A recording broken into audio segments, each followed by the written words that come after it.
Success जीवन JCC channel में आप सभी विद्यार्थियों का पुनः स्वागत है। आप लोग पीछे देख पा रहे होंगे बोर्ड के ऊपर ये जो आपका पूरा लिखा गया है, ये त्रिभुज पाठ के टोटल कंसेप्ट के बारे में चर्चा किया गया है। तो आइए बिना विलंब किए हुए त्रिभुज में जितने भी कंसेप्ट हैं जो आपके क्लास 10th के बोर्ड के एग्जाम में पूछा जाता है, आपको हम बिल्कुल विश्वास दिला सकते हैं कि अगर इतना आप अच्छे तरीके से कवर कर लेते हैं तो समझिए आपका त्रिभुज चैप्टर से संबंधित जितने भी फैक्चुअल प्रश्न होंगे लगभग आपका क्लियर हो जाएगा यहां से। ठीक है, आइए बिना विलंब किए हुए हम लोग चैप्टर की शुरुआत करते हैं। देखिए, जैसा कि आप लोग ज्ञात है, चैप्टर का नाम है क्या बोलिए? त्रिभुज। चैप्टर का नाम है त्रिभुज। सब कोई फोकस्ड होकर के यहां देखेंगे बोर्ड के ऊपर। चैप्टर का नाम है त्रिभुज। अगर त्रिभुज को आप ब्रेक करके पढ़ते हैं, ब्रेक कहने का मतलब तोड़ करके, देखिए त्रिभुज को अगर ब्रेक करके पढ़ते हैं तो ये आपका हो गया त्रि, और इधर अगर ब्रेक करके हम लोग पढ़ते हैं तो इसको बोलेंगे भुज। तो सिंपली त्रि का मतलब क्या हो गया सर बोलिए? तीन, और भुज का मतलब क्या हो गया? भुजा। मतलब वैसी आकृति जिसमें भुजाओं की संख्या कितनी हो? तीन। जिसमें भुजाओं की संख्या तीन हो, तो देखिए जिसमें भुजाओं की संख्या तीन होगा तो वो आकृति क्या कहलाएगा? त्रिभुज। लेकिन एक बात और है कि ये जरूरी नहीं है कि जिसमें भुजाओं की संख्या तीन होगा वो त्रिभुज ही कहलाएगा। तो कहिएगा आप लोग कैसे सर? देखिए सपोज करते हैं ये और ये, एक भुजा ये, एक भुजा ये और एक भुजा ये, क्या ये त्रिभुज कहलाएगा? नहीं कहलाएगा। तो हम लोग का डिफिनेशन अगर कोई हम लोग बोलते हैं या हम लोग कोई लिखते हैं या याद करते हैं कि तीन रेखाखंडों से बने आकृति को त्रिभुज कहते हैं, तो एक रेखाखंड ये, दूसरा ये, तीसरा ये, क्या इसको त्रिभुज कहेंगे? नहीं कहेंगे। मतलब डिफिनेशन पूरा कब होगा? तीन रेखाखंडों से घिरे हुए, या फिर सिंपली कह सकते हैं तीन रेखाखंडों से बंद आकृति को हम लोग क्या बोलेंगे? त्रिभुज कहेंगे। देखिए एक रेखाखंड नंबर ये, एक आपका ये और एक आपका ये, तीन रेखाखंड हुआ, और तीनों रेखाखंड से खींचा जो आपका चित्र बना हुआ है, और तीनों का तीनों जो आकृति आपका तीनों रेखाखंड के माध्यम से जो बना और ये जो आकृति बना, ये आकृति आपका बंद है, तो ये आपका कहलाएगा क्या? त्रिभुज। तो बताइए त्रिभुज में कितनी भुजाएं होंगे? तीन। बताइए अगर तीन भुजा तो फिर आपका एक, दो और एक कितना कोण? तीन कोण।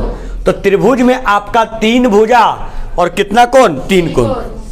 आप लोग जानते होंगे कि जिस भुजा के ऊपर, या फिर सिंपली कह सकते हैं यदि दो भुजा आपस में आकर के एक बिंदु पर मिलता है तो वो कहलाता है शीर्ष। क्या कहलाता है बोलिए? शीर्ष। तो देखिएगा इस त्रिभुज में एक भुजा यहां से जाकर के मिला, एक यहां से जाकर के मिला, शीर्ष नंबर पहला। ये भुजा इधर आया, फिर एक भुजा यहां जाके मिला, शीर्ष नंबर दूसरा।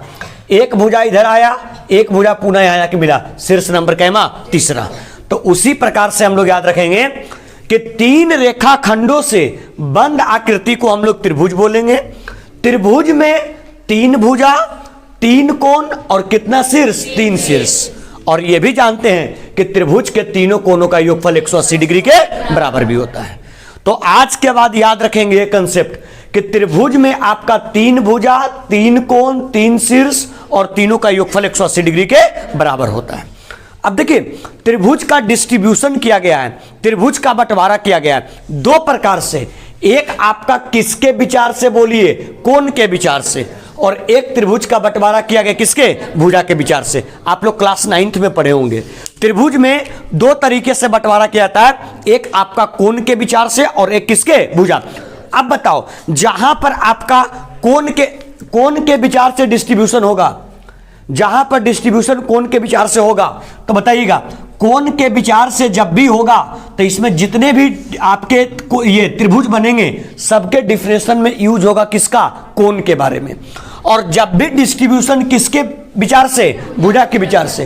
तो इसमें जो डिस्ट्रीब्यूशन होगा या डिफिनेशन होगा वो किसके अनुसार से होगा बोलिए? भुजा के अनुसार से। तो बोलिए कोण के विचार से त्रिभुज के कितने भेद? कितने नंबर पहला, न्यून कोण दूसरा, और तीसरा अधिक कोण। सब कोई जानते हैं कि न्यून कोण का जब हम लोग परिभाषा पढ़ते हैं तो जिस कोण की माप 0 डिग्री से बड़ा लेकिन 90 डिग्री से छोटा, तो इसमें भी क्यों होता है कि अगर न्यून कोण त्रिभुज रहेगा तो त्रिभुज के तीनों कोणों का माप जो है वो 90 डिग्री से क्या होगा, छोटा होगा। वही अगर आपका कौन कोण होगा, समकोण, तो त्रिभुज के कोण का मान कितने डिग्री के बराबर, 90 डिग्री के बराबर। और अगर वही आपका कौन कोण हो जाएगा, अधिक कोण त्रिभुज हो जाएगा, तो उसमें कोण का माप, त्रिभुज के एक कोण का माप 90 डिग्री से क्या होगा, अधिक होगा। तो देखिए ये तीनों को आप लोग क्लियर कीजिएगा। अगर बात करें न्यून कोण का, सम कोण का और अधिक कोण का, तो न्यून कोण को परिभाषित करेंगे जिस त्रिभुज के तीनों कोणों की माप 0 डिग्री से बड़ा और 90 डिग्री से छोटा, तो उसको हम लोग बोलेंगे कौन त्रिभुज, न्यून कोण। सम कोण में होगा एक कोण की माप 90 डिग्री के बराबर, और अधिक कोण में होगा किसी त्रिभुज के एक कोण का माप 90 डिग्री से बड़ा लेकिन 180 से छोटा। और हम लोग जानते हैं कि त्रिभुज के तीनों कोणों का योगफल 180 डिग्री के बराबर होता है। तो ये जो हम लोगों ने देखा त्रिभुज का प्रकार, न्यून कोण, सम कोण, अधिक कोण, ये हम लोगों ने देखा किसके विचार से, कोण के विचार से। ठीक उसी प्रकार से दूसरा हम लोग देखें किसके विचार से, भुजा के विचार से। किसके विचार से, भुजा। बताइए भुजा के विचार से कितने भेद, 3, समबाहु, समद्विबाहु और विषमबाहु। नाम से पकड़िएगा। देखिए बाहु के मतलब होता है भुजा, बाहु का मतलब भुजा, और सम मतलब क्या, बराबर। तो जिस त्रिभुज की तीनों भुजा आपस में क्या हो, बराबर। अगर आपका भुजा आपस में, तीनों भुजा आपस में क्या होगा, बराबर। और हम लोग क्लास 9th में पढ़ के आए हैं, अगर भुजा बराबर होते हैं तो सम्मुख भुजा के सामने सम्मुख कोण भी आपस में क्या होते हैं, बराबर। तो अगर त्रिभुज के तीनों भुजा बराबर तो उसके तीनों कोण भी आपस में क्या होंगे, बराबर। और हम लोग जानते हैं कि त्रिभुज के तीनों कोणों का योगफल 180, और तीनों के तीनों बराबर, 3 से भाग देंगे कितना डिग्री, 60 डिग्री। इट मीन्स इससे यह प्रूफ होता है कि समबाहु त्रिभुज की तीनों भुजा तो आपस में बराबर होंगे, और प्रत्येक जो कोण होगा वो कोण का मान कितना डिग्री, 60 डिग्री के बराबर होगा। समद्विबाहु, सम मतलब क्या, बराबर, द्वि मतलब दो, और बाहु मतलब भुजा। जिस त्रिभुज की कितनी भुजाएं, दो भुजाएं आपस में क्या हो, बराबर हो। अगर दो भुजा बराबर रहेगा तो उसको हम लोग बोलेंगे कौन त्रिभुज, समद्विबाहु त्रिभुज। और समद्विबाहु त्रिभुज में अगर दो भुजा बराबर तो इसके कितने कोण भी बराबर होंगे, दो कोण भी बराबर होंगे। इसको याद रखिएगा। और देखिए यहां पर इसको देखेंगे, विषम मतलब अलग अलग, और बाहु मतलब भुजा। जिस त्रिभुज की तीनों भुजा क्या हो, अलग अलग हो, यानी तीनों भुजा आपस में बराबर ना हो। अगर तीनों भुजा बराबर नहीं होगा तो उसका कोण भी क्या होगा, बराबर नहीं हो पाएगा। एनी प्रॉब्लम यहां तक? अभी तक हम लोगों ने देखा त्रिभुज का डिफिनेशन। त्रिभुज के डिफिनेशन हम लोग दो प्रकार से, एक भुजा के विचार से और एक कोण के विचार से। कोण के विचार से 3 भेद, भुजा के विचार से 3 भेद। जो भी कोण के विचार से होंगे उसको जब परिभाषित करेंगे तो कोण को लेकर के परिभाषित करेंगे, और जो भी भुजा के विचार से होंगे अगर उसको परिभाषित करना होगा तो किसके विचार से परिभाषित करेंगे, भुजा के विचार से। अब हम लोग ये जो कंसेप्ट आप लोगों ने देखा, ये हम लोग क्लास 8 में भी, क्लास 9th में भी पढ़ करके आते हैं, और क्लास 10th के लिए भी ये बेसिक के रूप में काम करता है। अब मेन हम लोग आगे बढ़ते हैं, ये क्लास 9 में भी पढ़ना होता है। बताइए हम लोग अब जानने की कोशिश कर रहे हैं किसके बारे में, बोलिए, आकृति के बारे में। पहले एक कंसेप्ट समझिएगा, किसी के भी क्या चीज को दर्शाना हो, भुजा।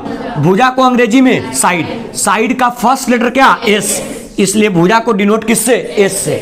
कोण को अंग्रेजी में एंगल, एंगल का फर्स्ट लेटर ए, इसलिए कोण को हम लोग डिनोट करते हैं किससे, एस से करते हैं। तो आज के बाद ध्यान रखिएगा, कहीं पर एस दिखे इट मींस वो दर्शा रहा है भुजा को, और कहीं पर ए दिखे इट मींस दर्शा रहा है किसको, कोण को। ये क्लियर रखेगा। आकृति हम लोग के पास कितने प्रकार की, बोलिए, 2। पहला आकृति कौन सा, समरूप, और दूसरा आकृति कौन सा, सर्वांगसम। एक बात ध्यान रखेंगे, आकृति 2 प्रकार का, एक समरूप आकृति और एक कौन सा, सर्वांगसम आकृति। ऑब्जेक्टिव के लिए ये इंपॉर्टेंट हो जाता है, बहुत बार क्वेश्चन एग्जाम में पूछ लिया जाता है कि निम्न में से कौन सी समरूप आकृतियां हैं, या निम्न में से कौन सा सर्वांगसम आकृतियां हैं। ध्यान रखेंगे इस चीज को। आकृति 2 प्रकार का, नंबर पहला कौन सा, समरूप, और नंबर दूसरा कौन सा, सर्वांगसम। एक बात ध्यान रखिएगा, समरूप का चिन्ह जो आपका होता है इस प्रकार से आपका उल्टा एस के फॉर्म में होता है, ये आपका साइन होता है समरूप का। और सर्वांगसम का जो आपका चिन्ह होता है ये आपका उल्टा एस होता है और नीचे में साथ में किसका, इक्वल का साइन होता है। तो ये जो आपका साइन दिखा रहा है ये साइन सर्वांगसम का है और ये जो साइन दिखा रहा है वो किसका है, समरूप का है। क्लियर है? अब ध्यान देंगे बच्चे लोग, यहां पर देखेंगे सबसे पहले कोई पूछेगा कि बताओ समरूप आकृति किसे कहते हैं। अगर पूछा जाए कि समरूप आकृति किसे कहते हैं, देखिए कहता क्या, एकदम बिल्कुल शॉर्ट में हमने डिफिनेशन लिखा है, आकार क्या समान, आकार क्या समान। आकार समान कहने का मतलब, अगर सपोज कीजिए हमारे पास, सपोज करते हैं कि अगर हमारे पास सपोज कर रहे हैं क्या कि एक हमारे पास सपोज कीजिए वृत्त है, इस वृत्त की त्रिज्या आपका 2 सेंटीमीटर है और अगला भी मेरे पास एक वृत्त है और इस वृत्त की त्रिज्या 100 सेंटीमीटर है। तो इसका त्रिज्या 2 और इसका त्रिज्या 100, लेकिन बताइए क्या दोनों आकृति समरूप होंगे कि नहीं होंगे, समरूप होंगे। कहता क्या, आकार क्या समान, आकार क्या समान। उसका माप कितना है, एक का माप है 2 और एक का माप है 100।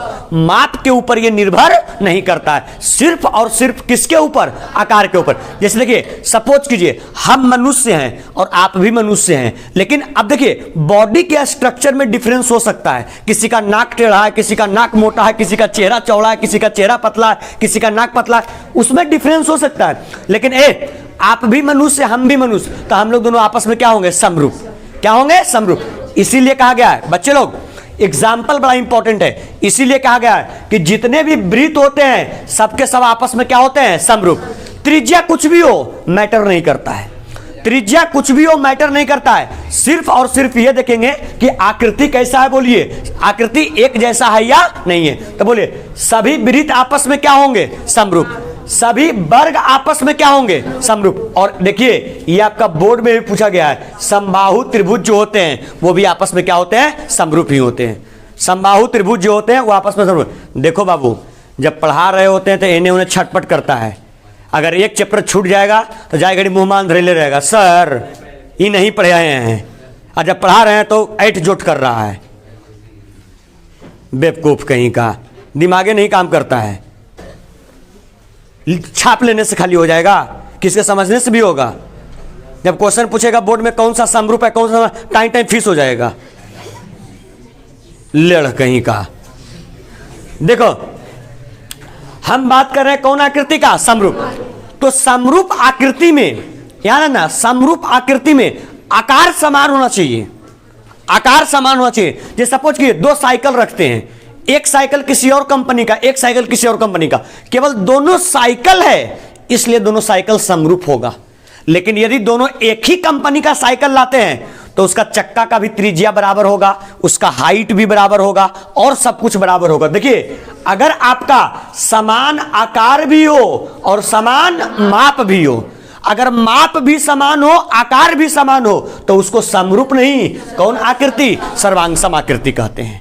ठीक है, लेकिन यदि सिर्फ क्या समान हो, आकार, तो उसको हम लोग बोलते हैं कौन आकृति, समरूप आकृति। देखिए हम थोड़ा सा मिटाते हैं, इसमें एग्जाम्पल के रूप में बड़ा इंपॉर्टेंट हो जाता है, ये एग्जाम बोर्ड में पूछता है, थोड़ा सा एग्जाम्पल के रूप में हम कुछ समझाने की कोशिश करते हैं। देखिएगा सारे विद्यार्थी एक बात ध्यान देंगे, सपोज कीजिए बाबू हमने यहां पर एक वृत्त लिया और यहां पर एक वृत्त लिया, इस वृत्त की त्रिज्या हमने लिया 5 सेंटीमीटर और इस वृत्त की त्रिज्या हमने लिया 50 सेंटीमीटर। क्या बताइए दोनों वृत्त आपस में समरूप हैं या नहीं है? बिल्कुल, दोनों वृत्त आपस में समरूप हैं। पूछेंगे क्या दोनों वृत्त आपस में सर्वांगसम है या नहीं है? सर्वांगसम नहीं है, क्योंकि सर्वांगसम होने के लिए आकार क्या समान। भाई आकार तो समान है लेकिन कहता क्या, और माप भी क्या होना चाहिए, समान। मतलब अगर ये 5 है तो ये भी क्या होना चाहिए, 5। अब बताइए दोनों सर्वांगसम है कि नहीं? अच्छा दोनों अब बताओ इसका भी 5 इसका भी 5, दोनों समरूप है कि नहीं है? है, अरे समरूप भी है और दोनों सर्वांगसम भी है। अब बताओ एक पहले वाला में देखे, ये कितना सेंटीमीटर, 5, ये कितना, 50। देखना एक बात समझना, अगर ये 5 ये 50, तो बताओ अभी ये आपका समरूप है कि नहीं है? समरूप है। लेकिन बताइए ये आपका सर्वांगसम है या नहीं है? नहीं है। अगर इसका त्रिज्या भी 5 और इसका त्रिज्या भी 5, बताओ ये दोनों समरूप है या नहीं है? है। और ये दोनों सर्वांगसम है या नहीं है? है। देखिए यहां से क्या कर सकते हैं, वह आकृति देखना, इसको कंक्लूड कर रहे हैं हम। वह आकृति जो आपका सर्वांगसम होगा तो वह आकृति समरूप भी होगा। वह आकृति जो सर्वांगसम होंगे वह आकृति आपका समरूप भी होगा। लेकिन वह आकृति जो आपका समरूप होगा यह जरूरी नहीं है कि वह आकृति सर्वांगसम भी हो, क्योंकि सर्वांगसम होने के लिए समान माप भी होना चाहिए। बात समझ में आ रहा है क्या? तो आज के बाद ये ऑब्जेक्टिव में बहुत बार फंसा करके पूछा जाता है, विद्यार्थियों से ऑब्जेक्टिव में पूछा जाता है कि यदि किसी आकृति का, यदि कोई आकृति है तो कोई तुमसे पूछ सकता है, बताओ सर्वांगसम आकृति समरूप होंगे या नहीं होंगे? बिल्कुल होंगे। लेकिन कोई अगर समरूप आकृति है तो वो आपका सर्वांगसम नहीं होगा, इसको ध्यान रखना। और सर्वांगसम और समरूप में इतना ही अंतर है, दोनों में आकृति एक जैसा होना चाहिए, और अगर आपका माप असमान रहेगा तो वो कहलाएगा क्या? समरूप, और माप समान रहेगा तो सर्वांगसम। Any problem? कुछ सर्वांगसम का एग्जांपल दिए हैं। वृत्त त्रिज्या अलग अलग होगा फिर भी वो आपका समरूप कहलाएगा। आपका वर्ग त्रिज्या अलग अलग होगा फिर भी समरूप कहलाएगा। और एक आपका कौन त्रिभुज बोलिए? समबाहु त्रिभुज। समबाहु त्रिभुज भी आपका एग्जांपल है कौन आकृति का? समरूप आकृति का। और एक बात ध्यान रखिएगा, या तो आप कहिए समरूप या तो कहिए आप सर्वांगसम। समरूप और सर्वांगसम हम लोग तभी देखेंगे जब आकृति की संख्या कितना होगा? 2 होगा। तो वही हम लिखे हैं, समरूप आकृति में भी आपका 2 होना चाहिए और सर्वांगसम आकृति में भी कितना? 2। तो बताइए समरूप आकृति के एग्जांपल में कौन कौन आएगा? वर्ग, वृत्त, वर्ग और कौन त्रिभुज? समबाहु त्रिभुज। देखिए, लेकिन आइए हम लोग कौन आकृति अब देख रहे हैं? बोलिए सर्वांगसम आकृति। सर्वांगसम आकृति में आकार कैसा? समान, और माप भी कैसा? समान। बताओ, सपोज करते हैं, एक एग्जाम्पल लेते हैं। यहां पर हमने एक त्रिभुज खींचा, ये भी समबाहु त्रिभुज, ये भी समबाहु त्रिभुज। इसका भुजा 5 सेंटीमीटर और इसका भुजा 9 सेंटीमीटर। क्या दोनों आकृति आपस में सर्वांगसम है या नहीं है? दोनों आकृति आपस में सर्वांगसम है या नहीं है? नहीं है। क्यों? क्योंकि दोनों का माप असमान है। बताओ, दोनों आकृति आपस में समरूप है या नहीं है? है, क्योंकि दोनों का आकार क्या है? समान है। पहला भी त्रिभुज है और दूसरा भी त्रिभुज है। Any problem? तो एक बात याद रखना, सर्वांगसम आकृतियां, यहां देख, सर्वांगसम आकृतियां समरूप होते हैं, लेकिन यह जरूरी नहीं है कि जो आकृति समरूप है वो सर्वांगसम भी हो जाए। देखिए यहां पर लिखे हैं समरूप आकृति के एग्जाम्पल में आपके सामने ये लिखा हुआ है। सर्वांगसम आकृति में क्या लिखे हैं देखिएगा, यहां पर भी आपका वृत्त है, वृत्त है, लेकिन वृत्त कैसा? त्रिज्या वाला, समान त्रिज्या वाला। यहां पर भी आपका वर्ग है, लेकिन वर्ग है कौन लंबाई का? समान लंबाई का। मतलब इसका समान आकार भी होना चाहिए और समान माप भी होना चाहिए। और फिर आपका यहां कौन त्रिभुज है? समबाहु। अभी एग्जांपल लिए थे ना समबाहु का, लेकिन बताइए समबाहु त्रिभुज में भी कौन लंबाई का? समान लंबाई का। तो आज के बाद समरूप और सर्वांगसम में कंफ्यूज कभी मत कीजिएगा। समरूप देखने में एक जैसा, लेकिन उसका लंबाई चौड़ाई बराबर हो ना हो कोई मैटर नहीं करता है। बात समझ रहे हैं? लेकिन सर्वांगसम देखने में एक जैसा और भाई माप में भी समान होना चाहिए। देखिए एग्जांपल दिए हैं, वृत्त भी, देखिए वृत्त सर्वांगसम भी है और यहां पर वृत्त समरूप भी है, लेकिन अंतर क्या है? ये जो हमने वृत्त लिया उसका त्रिज्या क्या है? समान है। यहां जो हमने वर्ग लिया उसका भुजा क्या है? समान है। यहां पर जो हमने समबाहु त्रिभुज लिया उसका लंबाई क्या है? समान है। बात समझ रहा है? मतलब आकृति समान होना चाहिए और आपका लंबाई भी क्या होना चाहिए? समान होना चाहिए, तब वो आपका सर्वांगसम आकृति होगा। और सिर्फ और सिर्फ आकृति समान है तो वो आपका समरूप आकृति कहलाएगा। समझ में आया? अब बताइए समरूप होने का शर्त, ये भी आपका बोर्ड के लिए VVI है, 1-2 बार क्वेश्चन पूछा गया। समरूप होने के कितने शर्त? 2 शर्त। पहला कौन कौन? संगत कोण आपस में बराबर, और दूसरा संगत भुजाएं आपस में क्या होना चाहिए? समानुपाती। पहला संगत कोण आपस में बराबर होना चाहिए और दूसरा संगत भुजाएं आपस में समानुपाती होना चाहिए। यह भी आपका समरूप होने का 2 शर्त होता है और यह बोर्ड में लगातार पूछा जाता है कि इस 2 त्रिभुज को आपस में समरूप होने के शर्त को लिखें। तो 2 त्रिभुज के आपस में समरूप होने का 2 शर्त, सबसे पहला शर्त जो होता है वो संगत कोण क्या होगा? बराबर, और दूसरा संगत भुजाएं भी होगा क्या होंगे? 1 अनुपात में ही होंगे। ठीक है, आइए इधर अगर हम बात करते हैं कौन सी आकृति का? सर्वांगसम। सर्वांगसम होने की कितनी कसौटियां? 5। या तो क्लास 9th में ये पढ़ाया गया होगा। पहला साइड साइड साइड, दूसरा आपका एंगल एंगल एंगल, तीसरा साइड एंगल साइड, चौथा एंगल साइड एंगल, और पांचवा आरएचएस जिसको बोलते हैं राइट एंगल हाइपोटेनस साइड। ये सर्वांगसम होने की कितनी कसौटियां? 5। लेकिन समरूप होने का कितना शर्त? 2। सबसे पहले संगत कोण बराबर, और संगत भुजाएं एक ही अनुपात में क्या होंगे? समानुपाती होंगे। ये होगा आपका क्या होने का शर्त? बोलिए, समरूप होने का शर्त। देखिए कुछ इसमें 2-3 पॉइंट का चर्चा किया गया है और ये इंपॉर्टेंट है और ये बोर्ड में पूछा भी जाता है, ठीक है, और लगातार पूछा भी गया। कौन कौन सा सुनिए?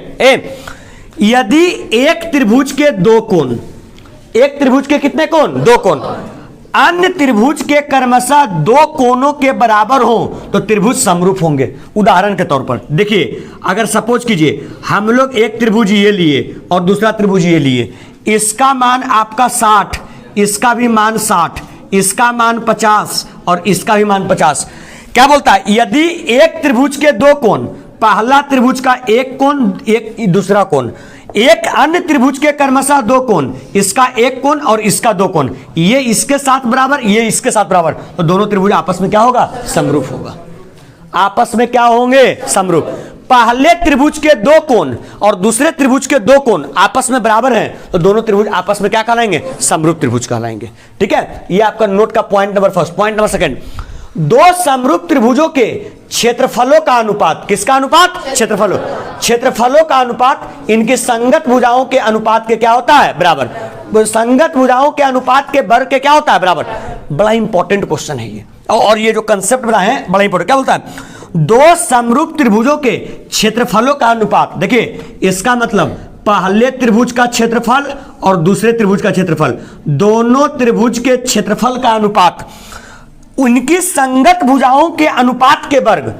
पहला का भुजा A1 और दूसरा का भुजा A2, दोनों के अनुपात का क्या बोलिए? वर्ग। ये आपस में क्या होते हैं? बराबर। इस पर कम से कम 50 बार बोर्ड में क्वेश्चन पूछा गया है। ठीक है, ध्यान देना। समरूप त्रिभुज के, यहां देख बाबू, समरूप त्रिभुज के क्षेत्रफल का क्या बोलिए? अनुपात। उसके भुजाओं के अनुपात के वर्गों के क्या होता है? बराबर। इस पर क्वेश्चन बहुत बार पूछा गया। क्या काम करेगा? ये आपका क्षेत्रफल का अनुपात दे देगा और आपसे ये भुजा का अनुपात पूछ लेगा, या कभी क्वेश्चन में भुजा का अनुपात दे देगा और क्षेत्रफल का अनुपात पूछ लेगा। इसलिए इस बात को ध्यान रखिएगा। देख बाबू, यहां पहले त्रिभुज के क्षेत्रफल और दूसरे त्रिभुज के क्षेत्रफल का क्या अनुपात? पहले वर्ग का भुजा और दूसरे वर्ग के भुजा के अनुपात के वर्ग के क्या होता है? बराबर। यह मोस्ट इंपॉर्टेंट कंसेप्ट है, इसको आप लोग ध्यान रखेंगे। ठीक है, यही आपका कह रहा है पॉइंट नंबर कौन सा? सेकंड।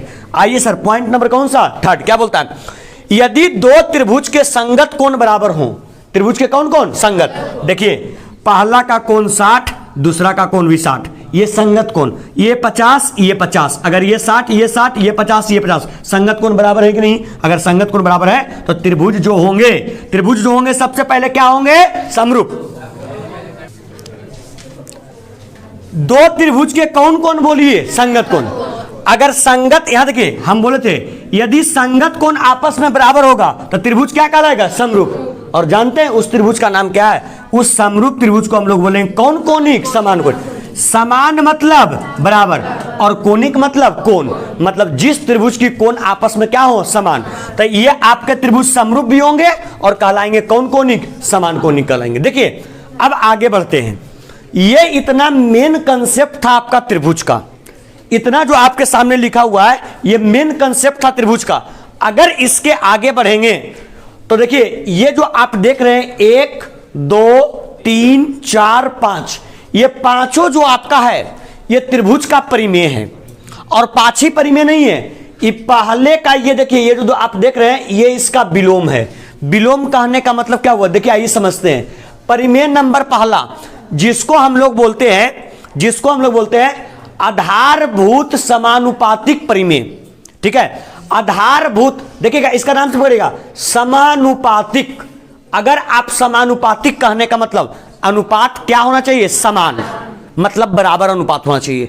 समानुपातिक परिमेय, या इसका प्रचलित नाम है थेल्स परिमेय।